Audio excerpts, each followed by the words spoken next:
Corona काल में बालिकाओं के लिए संजीवनी बना दूसरा दशक द्वारा बनाया गया व्हाट्सएप ग्रुप।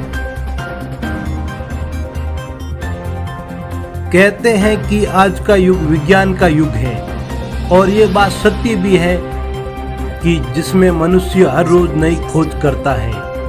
आज बात करते हैं व्हाट्सएप ऐप के बारे में।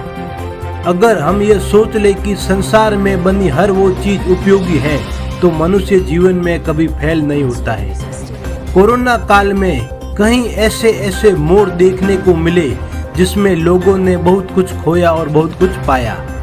जब बात पढ़ाई की आती है और उसमें भी बालिकाओं की पढ़ाई की बात, तो आज भी हम बहुत पीछे हैं। मगर फलोदी क्षेत्र में एक संस्थान द्वारा लॉकडाउन में भी अथक मेहनत करते हुए व्हाट्सएप ग्रुप बनाकर बालिकाओं को पढ़ाया गया, जिसका नाम है दूसरा दशक। दूसरा दशक से जुड़ी राजस्थान स्टेट ओपन स्कूल की किशोरियों के लिए कोरोना काल में व्हाट्सएप ऐप ने संजीवनी बूटी का काम किया। दूसरा दशक द्वारा बनाए गए व्हाट्सएप ग्रुप में राजस्थान स्टेट ओपन स्कूल की 34 किशोरियां जुड़ी हुई हैं। पिछले वर्ष अक्टूबर में शुरू किए गए 4 माह आवासीय गैर आवासीय शिक्षण शिविर में 10वीं की 48 व 12वीं की 8 कुल 56 किशोरियां पढ़ाई कर रही थी। इन 56 में से 44 किशोरियां आवासीय व्यवस्था का उपयोग कर रही थी। वैश्विक महामारी कोरोना के फैलने पर सरकारी गाइडलाइन की पालना करते हुए शिविर को मार्च में स्थगित कर दिया गया था। लॉकडाउन के दौरान दूर दराज की गांवों में रह रही किशोरियों को शैक्षिक सहयोग करना दूसरा दशक के लिए एक चुनौती थी। किशोरियों को घर बैठे शिक्षण कार्य करवाने के उद्देश्य से दूसरा दशक द्वारा एक व्हाट्सएप ग्रुप बनाने का निर्णय लिया गया।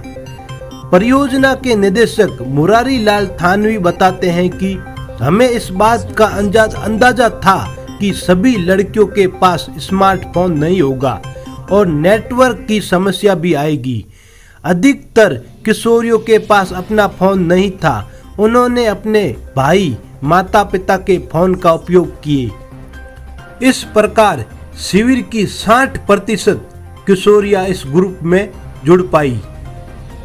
इस प्रकार से सभी बालिकाओं ने पढ़ाई शुरू की और अपनी पढ़ाई पूरी की। अब तो यही कहा जा सकता है कि यह ग्रुप ही बालिकाओं के लिए संजीवनी बूटी की तरह काम आया।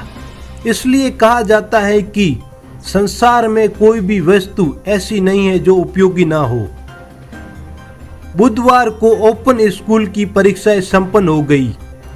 फलोदी दूसरा दशक कार्यालय में एकत्र हुई शिविर की किशोरियों ने दूसरा दशक का आभार व्यक्त किया। 10 साल पहले पढ़ाई छोड़ चुकी यास्मीन ने कहा कि लॉकडाउन लगा तो मैंने उम्मीद छोड़ दी थी, अब मैं पढ़ पाऊंगी, लेकिन व्हाट्सएप ग्रुप बनने से मुझे बहुत फायदा पहुंचा है। मैं पढ़ाई कर पाई हूं और आगे भी कर पाऊंगी। नमस्ते, मेरा नाम यास्मीन है। मैं दूसरा दशक कैंप में पढ़ती हूँ। जब से लॉकडाउन हुआ है तब से मैंने उम्मीद छोड़ दी थी कि अब मैं पढ़ पाऊंगी, लेकिन दूसरा दशक वाला ग्रुप बनाया। इस ग्रुप के वजह से मुझे बहुत फायदा पहुंचा।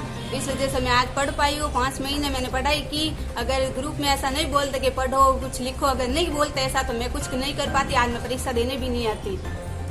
मेरा नाम शकीला है और दीदी ने हमारा एक ग्रुप बनाया था दूसरे दशक में और हम सब उसमें पढ़ाई करते थे। और कंचन दीदी, शैलजा दीदी ने भी हमारा बहुत सहयोग किया इनमें और हमका जो क्वेश्चन भी देते थे वो उनका जांच करके हमको वेरी गुड वगैरह स्टार भी देते थे।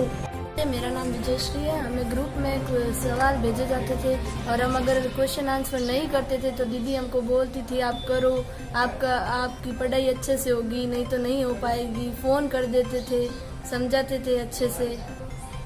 नाम नैयर है। मैं दूसरा दशक से जुड़ी हुई हूँ और ग्रुप में पढ़ाई बहुत अच्छे से होती थी और हम भी क्वेश्चन का आंसर बहुत अच्छे से दे पाते थे और दीदी जो भी बताती थी उसका उत्तर सही से देते थे और हमको गुड भी मिलता था।